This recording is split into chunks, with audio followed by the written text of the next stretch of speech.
Good morning students. आज हम लोग एक नए चैप्टर शुरू करेंगे, चैप्टर 3 जो है सेल। ये सेल आप लोगों के लिए एक नया वर्ड है। ये सेल क्या है पहले देखिए। जैसे कि हम लोग देखे हैं कि इतना बड़ा बड़ा बिल्डिंग, इतना बड़ा बड़ा ऊंचे ऊंचे मकान जो बनते हैं, एक ब्रिक, उसके ऊपर दूसरा ब्रिक, उसके ऊपर तीसरा ब्रिक, ऐसे करके बहुत सारा ब्रिक एक के ऊपर एक ऐसे सुंदर करके एडजस्ट करके एक दीवार बनते हैं। फिर ऐसे ही बहुत सारा दीवार मिलके एक बड़ा सा बिल्डिंग बनता है। ऐसे ही हम लोगों का जो बॉडी है, चाहे वो प्लांट्स का हो, चाहे कोई भी एनिमल्स का हो या ह्यूमन बीइंग का हो, उन लोगों का बॉडी जो बनते हैं, इतना बड़ा सा बॉडी लेकिन छोटा छोटा एक चीज से बनते हैं। ऐसा ही छोटा छोटा चीज को उसका यूनिट कहते हैं, जो यूनिट का अलग से नाम दिया गया सेल। ठीक है, तो ये सेल हम लोगों के लिए स्ट्रक्चरल यूनिट कहा जाता है। ये स्ट्रक्चरल यूनिट भी है और फंक्शनल यूनिट भी है, क्योंकि फंक्शन जो होता है एक लिविंग ऑर्गेनिज्म का बॉडी में बहुत सारा फंक्शन चलते हैं। रेस्पिरेशन चलते हैं, डाइजेशन चलते हैं, एक्सक्रीशन चलते हैं, सर्कुलेशन चलते हैं, बहुत सारा काम चलते हैं उन लोगों का जिंदा रहने के लिए। वो सब काम भी लेकिन एक सेल के अंदर ही हो सकता है। तो इसीलिए एक सेल को स्ट्रक्चरल यूनिट या फंक्शनल यूनिट दोनों ही कहते हैं एक लिविंग ऑर्गेनिज्म का। तो स्ट्रक्चरल एंड फंक्शनल यूनिट है या बेसिक यूनिट कह सकते हो लिविंग ऑर्गेनिज्म का। तो यह है सेल। ठीक है, तो सेल ऐसे दो तरह की सेल होते हैं, एक प्लांट के लिए प्लांट सेल, एनिमल के लिए एनिमल सेल। देखने में दोनों एक जैसा ही है, थोड़ा सा डिफरेंस है, वो हम लोग बाद में देखेंगे। पहले देखते हैं ये जो सेल है। देखिए ये है प्लांट सेल, कैसे एक सेल दूसरा सेल कैसे एडजस्ट करके ऐसे लगाए है। ये लीफ के अंदर, अगर लीफ को अगर माइक्रोस्कोप के नीचे देखोगे तो ऐसा ही देखोगे। तो जैसे कि ब्रिक एक के ऊपर एक सजा के हम लोग एक दीवार बनाते हैं, ऐसे ही लीफ के अंदर प्लांट सेल देखोगे ऐसे ही सजा के ये लीफ बने हैं। तो ये है प्लांट सेल। और एनिमल सेल कई तरह की हो सकते हैं। एनिमल सेल मतलब कि जो बड़े बड़े ऑर्गेनिज्म है उसके अंदर कोई एक जैसा सेल तो नहीं है। ये देखिए, ये है कॉलमनार एपिथेलियम टिश्यू, जो कि हम लोगों का बॉडी का ऊपर का हिस्सा बनते हैं। ये है व्हाइट ब्लड सेल, ये है रेड ब्लड सेल, ये देखने में रेड कलर का, ये व्हाइट कलर का। ये है एक नर्व सेल, हम लोगों का बॉडी में जो नर्व सेल होता है, ये है मसल सेल। तो ये सभी है एनिमल सेल। तो पहले हम लोग देखते हैं कि नंबर ऑफ सेल एक लिविंग ऑर्गेनिज्म के अंदर कितना नंबर में एक सेल रहते हैं। तो सेल के रहने के हिसाब से एक ऑर्गेनिज्म दो तरह की हो सकता है। एक है यूनिसेलुलर, एक है मल्टीसेलुलर। यूनिसेलुलर मतलब जिसका बॉडी एक ही सेल से तैयार हो।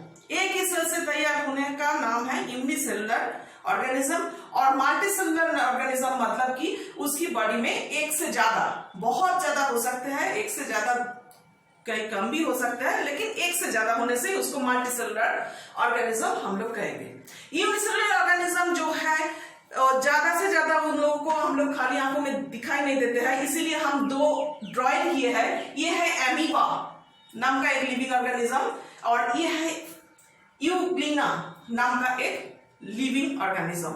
एमीबा एंड यूग्लिना, इन दोनों का बॉडी एक ही सेल से बनते हैं और ये है यूनिसेलुलर ऑर्गेनिज्म। देखिए एक सेल के अंदर क्या क्या रहते हैं, वो सभी इसके अंदर है। इसके अंदर भी ऐसे ही बहुत कुछ है, लेकिन इसका जो एक बॉडी में एक ही सेल है, वो सेल एक सेल से जैसे बने हैं, यूनिसेलुलर है, और वो सेल उसका सारा काम कर देता है। खाना खाना, खाना डाइजेस्ट करना, खाना के में जैसे वेस्ट प्रोडक्ट है वो निकाल देना, सांस लेना, सारा रिप्रोडक्शन करना, सारा काम वो एक ही सेल कर देता है। तो ये है यूनिसेलुलर ऑर्गेनिज्म। ये भी यूनिसेलुलर ऑर्गेनिज्म, ज्यादा से ज्यादा ये समुद्र के नीचे रहते हैं, लेकिन खाली आंखों में हम लोग इसको देख नहीं सकते। अंडर माइक्रोस्कोप ओनली हम इन लोगों को देख सकते हैं। तो ये है यूनिसेलुलर ऑर्गेनिज्म का एग्जाम्पल। एंड मल्टीसेलुलर ऑर्गेनिज्म जैसे कि कई तरह की प्लांट्स जो हम लोगों को आसपास में दिखाई देते हैं, कई तरह की एनिमल्स जो हम लोगों को दिखाई देता है, रैट हो, डॉग हो, मंकी, टाइगर, एलिफेंट एंड हम लोग भी। है मल्टी सेलुलर ऑर्गेनिज्म हम लोग के बॉडी में, लेकिन मल्टी सेल मतलब कि मिलियंस ऑफ मिलियन सेल है, क्योंकि हम लोग बहुत बड़े हैं एनिमल के हिसाब से। तो ये हो गया numbers of cell present in a body. Next है shape of the cell.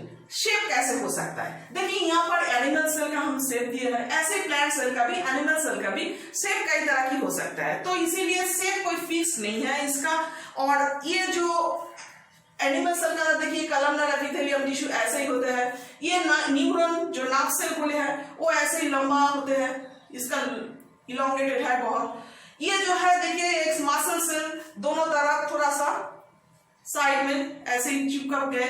Red blood cell red colour का राउंड शेप होता है, लेकिन WBC जो है हम लोगों का बॉडी में जो व्हाइट ब्लड सेल है, ये व्हाइट ब्लड सेल हम लोगों का बॉडी में जो रहते हैं वो कोई फिक्स शेप इसका नहीं है, वो अपना शेप बदल सकते हैं। और ये बहुत ही काम की है, क्योंकि हम लोग का बॉडी में अगर बाहर से कोई भी माइक्रो ऑर्गेनिज्म अंदर चले आए जो कि बीमारी फैलाने वाला हम लोगों के लिए हार्मफुल होता है, उनको वो खा जाता है। तो खा के हम लोग का बॉडी का इम्यूनिटी बढ़ाते हैं, हम लोगों को प्रोटेक्ट करता है बाहर में आने वाला कोई भी चीज से। रेड ब्लड सेल भी हम लोग के लिए बहुत ही इंपॉर्टेंट है, क्योंकि ये ऑक्सीजन कैरी करके सारा बॉडी में हर एक सेल के अंदर पहुंचा देते हैं। नर्व सेल भी इंपॉर्टेंट है। नर्व सेल हम लोग का बॉडी में हर एक जगह से फीलिंग्स जो है, हम लोग का सेंसेशन जो है वो पहुंचाते हैं। मसल भी हम लोग का बॉडी में है, ये बहुत काम करता है। तो ये सारा काम करने वाला जो सेल्स है देखने में लेकिन एक जैसा नहीं है। सो शेप कोई इसका फिक्स नहीं है, अलग अलग शेप में ये हम लोग का बॉडी में रहता है। नेक्स्ट हम लोग देखेंगे कि इसका साइज कैसा होता है। साइज भी कई तरह की हो सकते हैं। यूजुअली छोटा होता है, हम लोग बोले हैं कि ये माइक्रोस्कोप के अंदर ही हम लोग इसको देख सकते हैं, माइक्रोस्कोप के अंदर से सेल देख सकते हैं। लेकिन कुछ सेल है जो बहुत बड़ा है, खाली आंखों में भी दिखाई देते हैं। जैसे कि देखिए ये जो सेल एक सेल से बनते हैं, ये सेल हम लोगों को माइक्रोस्कोप से देखना है। तो माइक्रोस्कोप से देखने वाला एक सेल का जो मेजरमेंट हम लोग करेंगे, उसके लिए हम लोग को एक नए सेल स्केल बनाना पड़ा। जो हम लोगों का जो यूजुअल स्केल है उससे लेके उसको मेजरमेंट हम लोग नहीं कर सकते, क्योंकि ये बहुत ही छोटा है। तो इसके लिए हम लोग का स्केल का अंदर जो सेंटीमीटर का लाइन होता है, आप लोग ज्योमेट्री में देखे हैं सेंटीमीटर, सेंटीमीटर के अंदर जो छोटा छोटा दाग होते हैं, एक एक मिलीमीटर, मिलीमीटर को हम लोग 1000 टाइम्स डिवाइड करें तो जितना होगा उसको कहते हैं एक माइक्रोन। वो एक माइक्रोन से हम लोग इसका मेजरमेंट करेंगे। तो सबसे छोटा जो सेल मिलते हैं वो है एक बैक्टीरिया का सेल। बैक्टीरिया का सेल जो है वो सबसे छोटा, और वो 0.1 से 0.5 माइक्रोन या माइक्रोमीटर मेजरमेंट होता है उसका, और नाम है माइकोफाइलम, माइकोप्लाज्मा। माइकोप्लाज्मा है